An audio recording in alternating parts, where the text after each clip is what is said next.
Fala galera, aqui é o Israel, ou Isso para uns íntimos, e o episódio de hoje do canal será...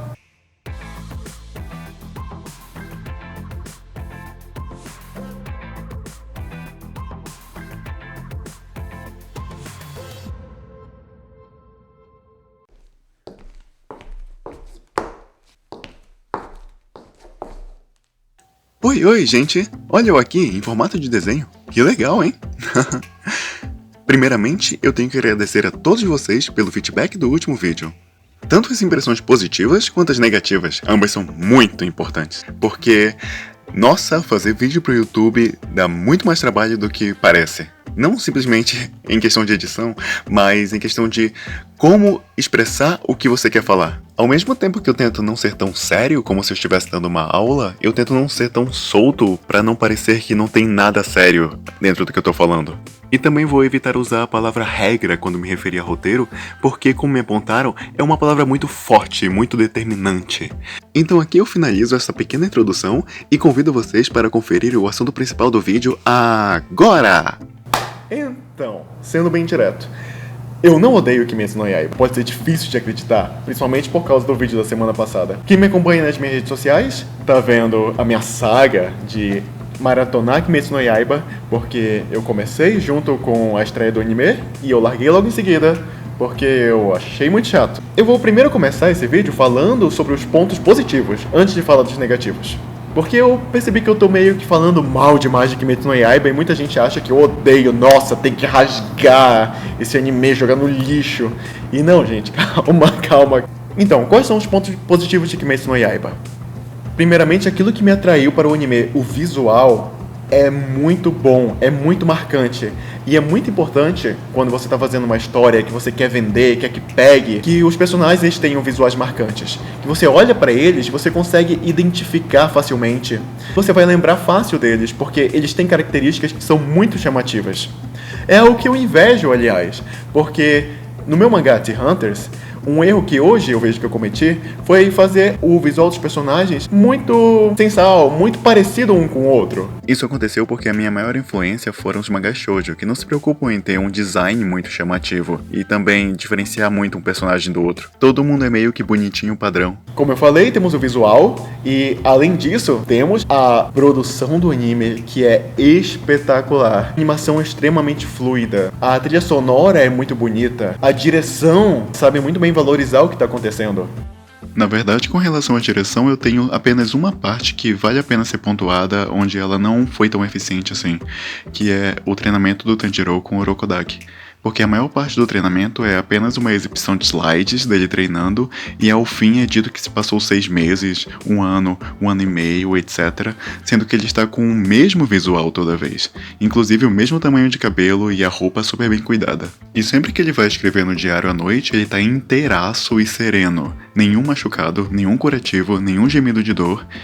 Só depois de metade do episódio, após mais de um ano treinando, a gente vê uns machucados na mão do Tanjiro. Então, com relação a timing e passagem de tempo, a direção fez um péssimo trabalho nesse episódio. A escolha dos tons para cada cena valoriza muito as situações, e a câmera girando na hora das lutas deixa o negócio muito dinâmico, fica muito empolgante.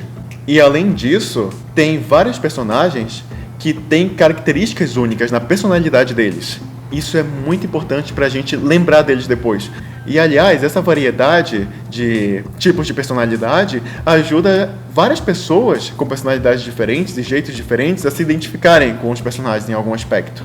As técnicas de luta são muito interessantes também. Primeiro, visualmente falando, como a água dos golpes do Tanjiro, que parecem aquelas pinturas japonesas antigas. E o fato de associarem a respiração, a todos terem um jeito de usar sentidos do nosso corpo enfatizados na luta e nas técnicas. Isso é muito interessante. Também vale destacar as técnicas dos vilões, que são muito variadas e criativas na maior parte, e a maioria tem muito a ver com a história de cada um, o que deixa tudo mais amarrado e bem escrito. A minha técnica preferida até agora, de longe, é a do Oni, que conseguia rotacionar a sala dependendo de qual tambor ele batia, que estava no corpo dele. Mas isso é falando visualmente e e em questão de criatividade, porque com relação à integração com a história, com certeza o Oni das aranhas é o mais bem escrito, com o poder que melhor se relaciona e mais faz sentido dentro da mensagem que quer ser passada. O modo como se relaciona as teias com as ligações familiares que ele queria ter é incrível. Apesar de eu ter gostado de tudo isso que eu falei, tem coisas que me desagradam. E são coisas que estão associadas às características principais da história. Aquilo que move a história. O Tanjiro, a Nezuko, a relação familiar entre eles, o estopim para a história começar, que é a dizimação da família do Tanjiro. Eu acho tudo isso extremamente mal construído. Porque a ideia, por si só, ela funciona. O personagem, ele perdeu a família, a irmã dele ela foi transformada no demônio e ele quer fazer ela voltar ao que era antes. E por isso ele vai se esforçar e entrar para o grupo de exterminadores de demônios para conseguir uma maneira de transformar ela em humana de novo. A ideia funciona. É algo com que a gente já pode se relacionar. Porém, assim como para muitas pessoas a ideia basta, para outras pessoas a ideia não basta. Na maioria das vezes é preciso desenvolver a ideia direito, não simplesmente jogar ela de qualquer jeito. E foi isso que Kimetsu no Yaiba fez, na minha opinião. A história esperou que a gente iria simpatizar com o Tanjiro e a família dele e a Nezuko, sendo que faltou trabalhar um pouco mais a relação entre eles, pra gente não só ver, a gente não só saber, a gente sentir. Por exemplo, uma situação em que Kimetsu no Yaiba fez isso foi na relação do Tanjiro com o Urokodaki. Foi um momento em que a gente conseguiu sentir a relação paternal entre eles, porque nós vimos a preocupação do Urokodaki em fazer o Tanjiro treinar e ficar forte, e vimos as perdas que o Urokodaki já teve, e depois quando o Tanjiro tá lá no teste com o perigo de morrer, a gente sente a preocupação do Urokodaki. A gente sente, depois quando o Tanjiro retorna, a emoção que o Urokodaki sente. Tô falando sentir muitas vezes, mas enfim. A emoção que ele sente em receber o Tanjiro, em rever o Tanjiro vivo, porque fazia muito tempo que alguém não voltava vivo. E a família do Tanjiro não teve muito tempo de tela, e isso nem em decorrência de ser um único episódio para desenvolver toda essa relação, e sim porque a autora não soube organizar direito tudo pra gente se apegar aos personagens. Mas Kimetsu no Yaiba funcionou pra muita gente. Muitas pessoas nem ligaram se a Nezuko foi bem construída, se a relação do Tanjiro com a família foi bem construída, pra gente se investir naquele plot. Por que isso aconteceu? Por que, Israel, tanta gente ignorou isso que você acha que é tão importante? Porque, gente, não é a coisa mais importante sempre o roteiro ser bem escrito, o roteiro ser bem feito. Tem vários elementos que ditam se uma coisa vai fazer sucesso ou não. As pessoas tendem a simplificar demais, achando que é só uma coisa que faz o anime ter sucesso ou não. O bom roteiro é uma dessas coisas, mas tem outra que é atingir o público-alvo. Isso é tão ou mais importante do que o roteiro em determinadas situações. Porque muitas vezes o público-alvo, ele quer consumir uma história que tenha certas características que não necessariamente são bem feitas ou bem desenvolvidas. Certos clichês, por exemplo, que aquele público quer, que aquele público almeja. Por exemplo, público de shonen costuma querer porrada, luta. Não importa se a história é tão bem feita assim, mas se ela conseguir fazer algo empolgante, algo divertido, isso já chama a atenção da maior parte do público. Eu vou dar o exemplo de Nanatsu no Taizai.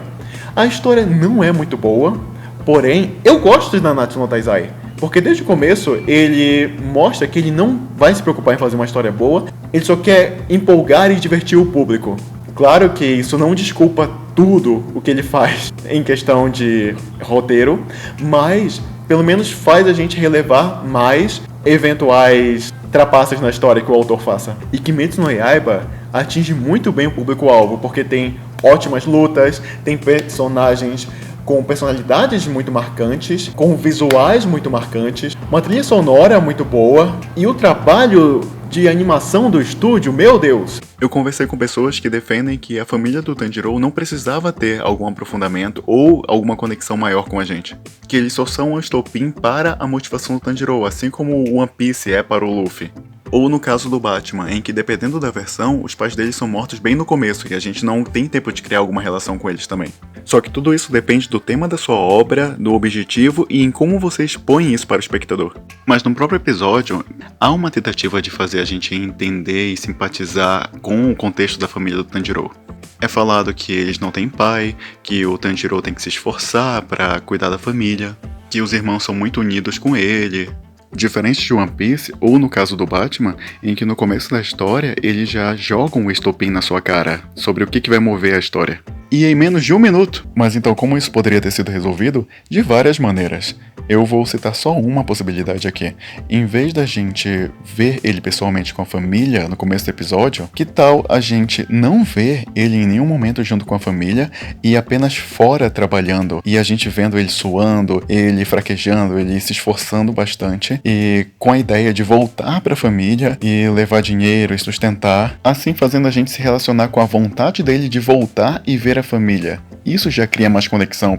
Eu já falei da Nezuko mais detalhadamente no vídeo da semana passada, mas recontando brevemente do porquê, na minha opinião, ela é o maior defeito de Kimetsu no Yaiba. Porque a história gira em torno dela. Ela é a principal motivação do Tanjiro. Ela é o que mais nos conecta com o objetivo da história. Então ela tinha a obrigação de ser bem construída.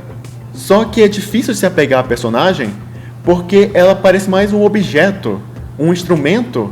A gente nunca conhece ela direito, por exemplo. A personalidade dela nunca é muito bem explorada antes dela virar um demônio. Então, a gente não sabe muito bem como ela... Então, a gente não se importa tanto com ela.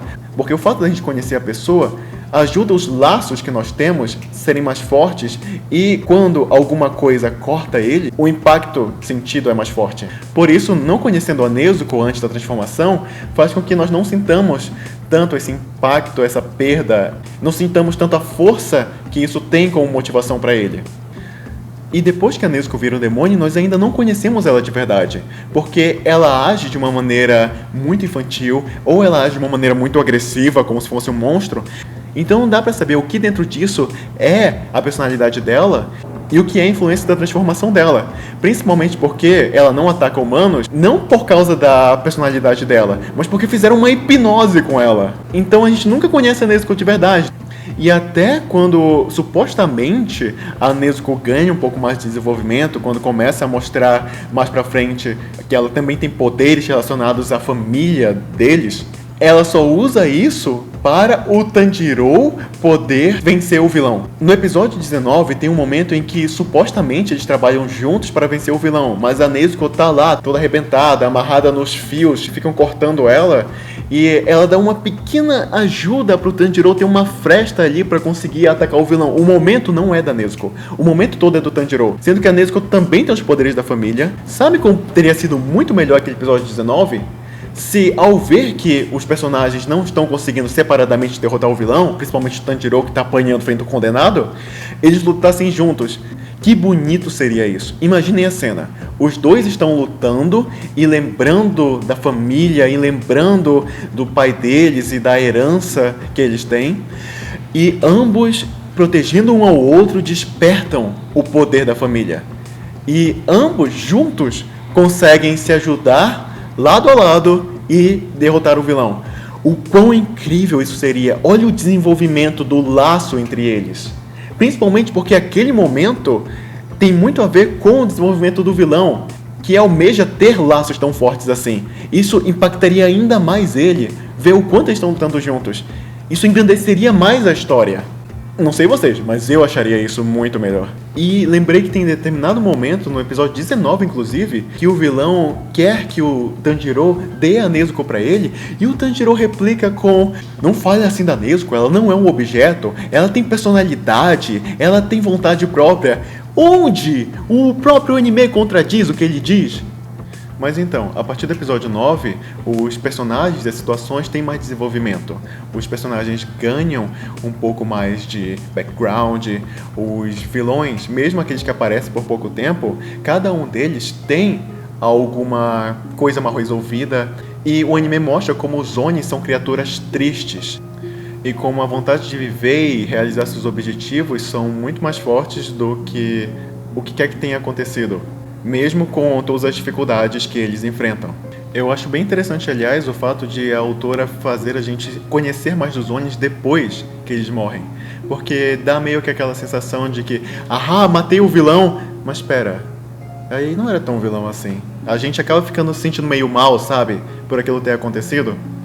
E o Tanjiro se sente assim, aliás. E isso é muito interessante para fazer esse tipo de sensação também acontecer na gente, no espectador. E pra finalizar, eu só gostaria que vocês não entendessem errado. Eu não queria que o anime fosse grandioso desde o começo, ou com uma história super complexa. Ele pode ser simples, só que eu só queria que ele fosse bem escrito, minimamente bem escrito. Porque algo pode ser simples e ainda assim ser muito bom se ele for feito com devido cuidado. Mas é isso, gente. Essas foram as minhas impressões da primeira temporada de Kimetsu no Yaiba.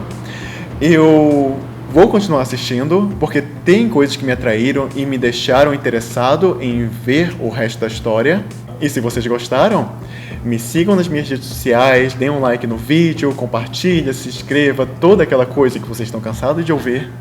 E se vocês tiverem um tempinho sobrando, vocês podem dar uma olhada neste meu mangazinho aí, chamado T-Hunters. Nas minhas redes sociais, vocês vão encontrar no perfil links que permitem dar uma olhada no mangá gratuitamente. Então sim, e até o próximo episódio!